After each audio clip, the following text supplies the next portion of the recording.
اصل انسان کا وہ شعور اور عقل اور ہوش وہ جو دیا گیا تھا کچھ کرنے کو، وہ واپس لیا جا رہا ہوتا ہے، اور وہ وقت بہت دکھ اور تکلیف کا ہوتا ہے انسان کے لیے۔ حدیث میں آتا ہے کہ جب کوئی شخص فوت ہو جائے اور اس کی روح نکل جائے تو اس کی آنکھیں بند کر دو، کیونکہ آپ صلی اللہ علیہ وسلم نے فرمایا کہ جب روح نکلتی ہے تو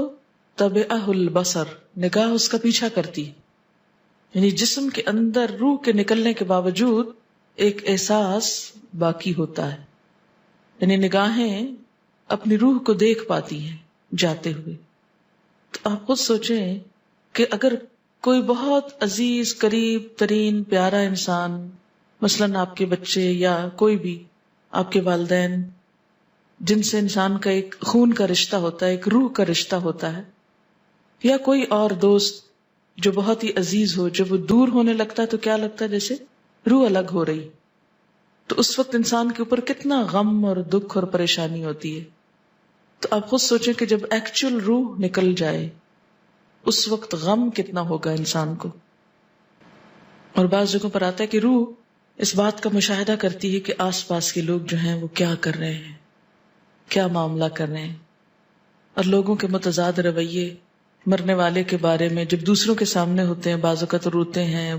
بہت بین کرتے ہیں، جب اکیلے بیٹھے ہوتے ہیں، کھا پی رہے ہوتے ہیں، ہنس رہے ہوتے ہیں، جو دنیا میں بے وفائی کا طریقہ ہے۔ تو ایسے موقع پر جب انسان سخت صدمے سے دوچار ہوتا ہے، سخت جسمانی تکلیف سے دوچار ہوتا ہے، کیونکہ آپ دیکھیں ایک بال بھی کھینچے نا آپ، کتنی سخت درد ہوتی، دانت نکالیں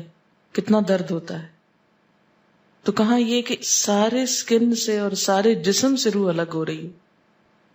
تو وہ وقت کتنے دکھ اور تکلیف کا ہو سکتا ہے،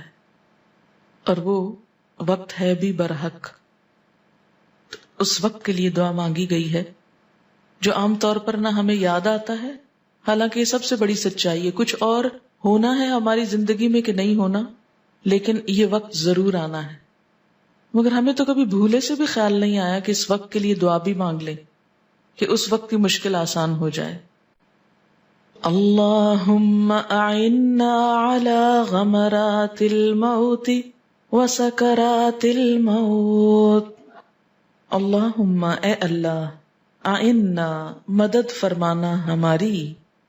علی اوپر، غمرات الموت موت کی ڈبکیوں کے، وسکرات الموت اور موت کی بے ہوشیوں کے۔ غمرہ کہتے ہیں گہرے پانی کو۔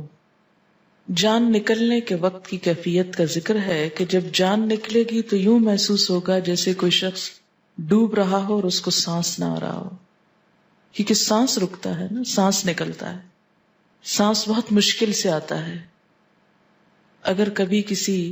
مرنے والے شخص کو آپ نے دیکھا ہو تو آپ دیکھیں گے کہ اس کو سانس لینے میں بہت دقت ہوتی ہے، اور جان جب جسم سے الگ ہوتی ہے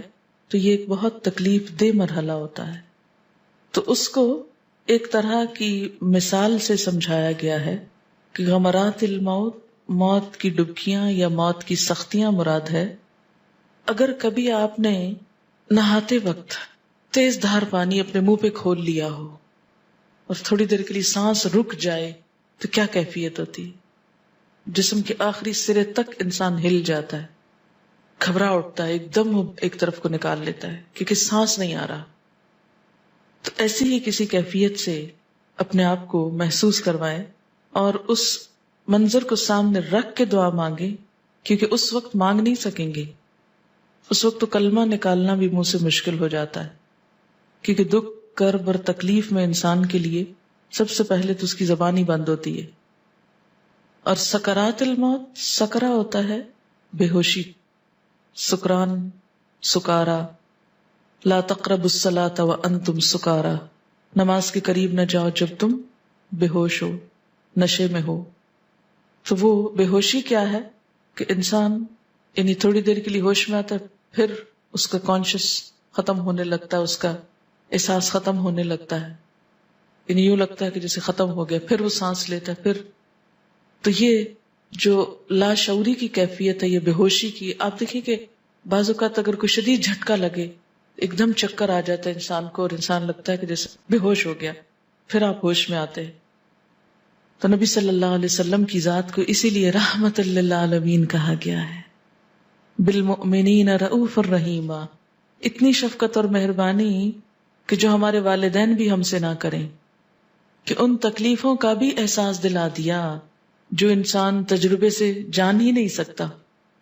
بہت سی چیزیں تو تجربے سے معلوم ہوتی نا، کہ چھری پھیرو گے تو درد ہوگی، چھری نہ پھیرنا. ماں تو بچے کو زیادہ سے زیادہ اس سے بچاتی، چھری لے لیتی اس کے ہاتھ سے، یا بجلی میں ہاتھ نہ دے دینا،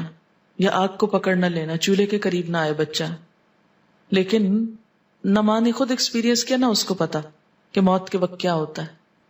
اس لیے وہ بچے کو کبھی یہ نہیں سکھاتی کہ اس وقت کے لیے بھی دعا مانگو. مگر آپ صلی اللہ علیہ وسلم نے ہمیں، چونکہ آپ کے پاس علم غیب تھا اللہ کی طرف سے وحی کے ذریعے، کہ وہ غیب کی حقیقتیں آپ کو بتائی گئی تھیں کہ جو ہم عام طور پر نہیں جانتے. علم وحی کے ذریعے آپ صلی اللہ علیہ وسلم کو جن پریشانیوں اور دکھوں اور تکلیفوں کے بارے میں علم دیا گیا تھا، اس کی بنا پر آپ نے ہمیں ایسی دعائیں سکھائی ہیں کہ وہ وقت ہمارے لیے آسان ہو جائے. خود آپ نے سیرت کی کتابوں میں آپ صلی اللہ علیہ وسلم کا آخری وقت پڑھا ہوگا کہ جب آپ بار بار بے ہوش ہو جاتے تھے، پھر ہوش میں آتے تھے اور فرماتے تھے کہ ان للموت سکرات، موت کی بھی بے ہوشیاں ہوتی ہیں. اور آپ کی تکلیف دیکھ کر حضرت عائشہ نے فرمایا تھا کہ اس کے بعد میں کسی کی بھی موت کی تکلیف دیکھ کر اس کے بارے میں بدگمانی نہیں کرتی. کبھی کسی کے بارے میں برا نہیں سوچنا چاہیے اگر وہ موت کی تکلیف میں مبتلا ہو. اور یہ کوئی خوش قسمتی کی بات بھی نہیں کہ فلاں پر موت کی تکلیف آئی نہیں اور 1 منٹ میں ہارٹ اٹیک ہوا اور وہ ختم ہو گیا. کیونکہ موت کی یہ تکلیف بھی انسان کو اس کے گناہوں سے پاک کر دیتی ہے. ایک طرح سے مانگنی نہیں چاہیے یہ، لیکن ہمیں بہت زیادہ تبصرے نہیں کرنے چاہیے کہ فلاں کے ساتھ ایسا ہوا چونکہ وہ ویسا تھا، وہ فلاں کا اللہ ہی جانتا ہے کس کے ساتھ حقیقت میں کیا ہوا. تو اس وقت کے لیے دعا ہے اللہم اعنا علی غمرات الموت وسکرات الموت.